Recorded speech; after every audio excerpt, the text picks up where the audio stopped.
Ganda ng kamatis ko, pulang-pula. Yung talong. Yung gabi ko impake. Yung good ko. Yan, good morning, good morning. Pitas po tayo ngayon ng talong. Pang 8 harvest. Pang 8 harvest po natin. 8 harvest. Yung ating pitas ngayon, papitas pa lang. So good morning po sa inyong lahat. Shout out po sa lahat. Shout out po sa mga katulad kong may talong. Yung walang talong, shout out din po sa inyo.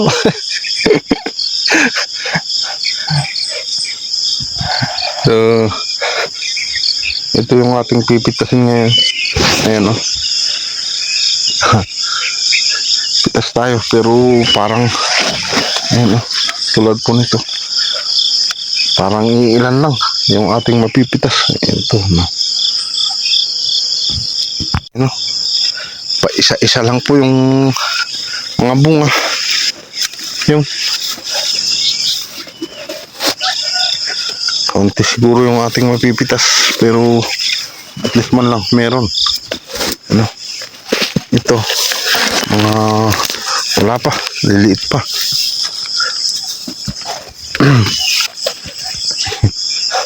Ayan, dito naman ay meron pero doon medyo hindi sila pa isa-isa lang. Titignan natin kung makakailan po tayo. Sana maka 3 sako. Ito yung sitaw. Ayan o, ganito pala magbunga ang sitaw. Pero kung tag-ulan pala ay wala, mabubulok itong ayan o, ito mabubulok kapag tag-ulan. Dito naman po, ayan o. Isa-isa talaga. Pero meron pang mga dali, ayan o, tusok pa. Kaya di natin ito natusok, sayang lang. Meron tusok, meron maganda. Ayan, tulad po nito, ganda naman po to, lumaki. Ayan, lumaki ng husto. Ito mga maliliit pero ayun o, talagang sabay tanggal na rin may pag ganitong mga may tusok. So tangkad o, ayan o. So ganun po ito katangkad. Parehas din po sa baba. Ayan o, ayan, kasing tangkad kami nitong talong. Grabe, tumangkad siya pero marami naman pong mga sanga dito sa baba na namumulaklak.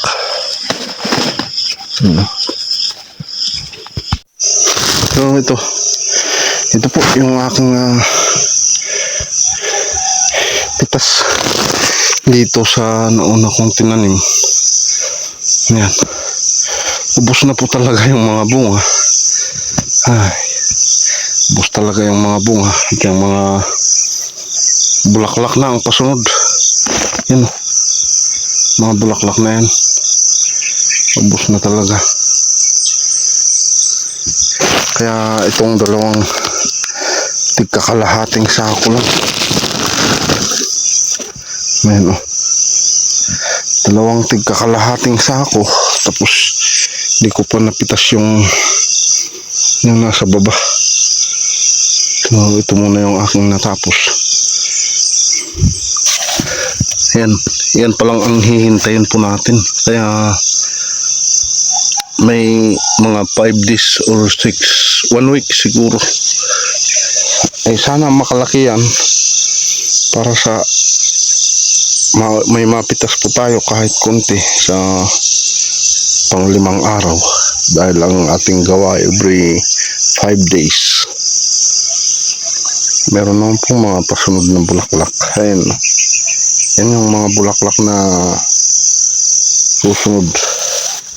Yun o. Andyan. Tapos yan. Tapos yan. Kaya yan. Mga bulaklakan lahat po. So, dito na. 3 lakalahating sako. Nakakapagod magpakit. Yan po. Yan yung aking napitas. Pang-8 harvest. Ayan, okay. Mamayang hapon ko na rin yan kukunin. So, uwi muna. Total dito na rin ito. Mamayang hapon ko na rin hahakutin ito. Kasi, ano, pakainit ng panahon. 9:30 pa lang ay grabe na. Init. Ayan o, ang kalangitan. Napakaliwalas. Kaya napakainit. So, ayan. Mamayang hapon na po.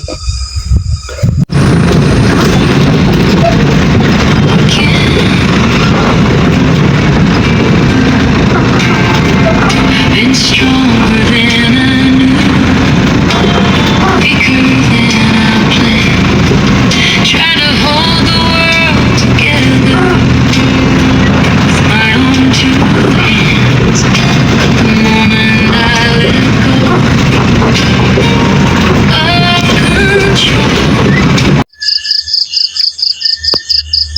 So, ayan. Ito na yung talong.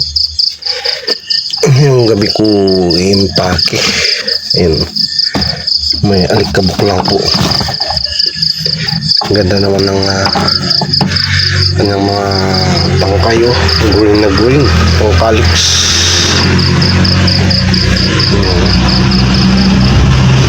Yung mga pasabay. Kamatis na sobrahan o pulang-pula. Yan, 25 grades yan. Sabay po natin. So, dito makakailan po ito. Okay.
Apa ito umakat eh?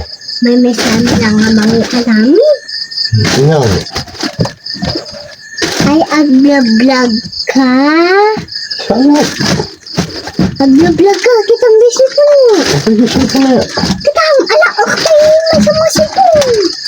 Wala, hindi na siya. Pag-tutod ko. Kuya? Apa ito, matungkot ka. Ang kanang paspasalamanan.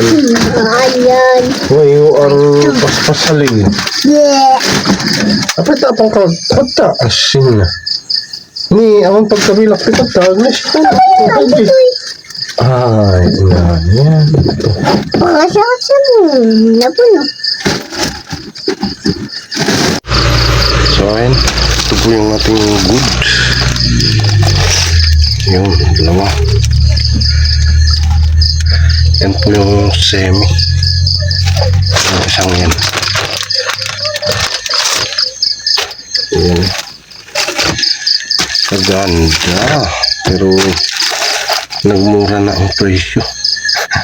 Naging 15 to 20 pesos per kilo. Pero okay lang yan. Daming pitasan pa naman ito. Okay. So, mamayang madaling araw titimbangin ito.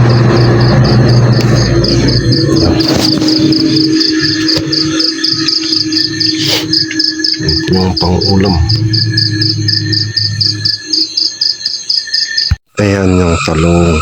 Yung good ko 24 at saka 13. Ayan na. Meron pong mga 37 kilos na goods. Ayan, may 1,000. Tapos yung semi 16 kilos. May bayad po ay 24. Yun, 24 tsaka 34. Ay, ibig sabihin yan 35 pesos yung good, 25 pesos yung semi. Ayan, so ayan po ang total na kabuuan po niya. Ano? So meron naman po tayong 1,000 mahigit 1,642 pesos. Yeah.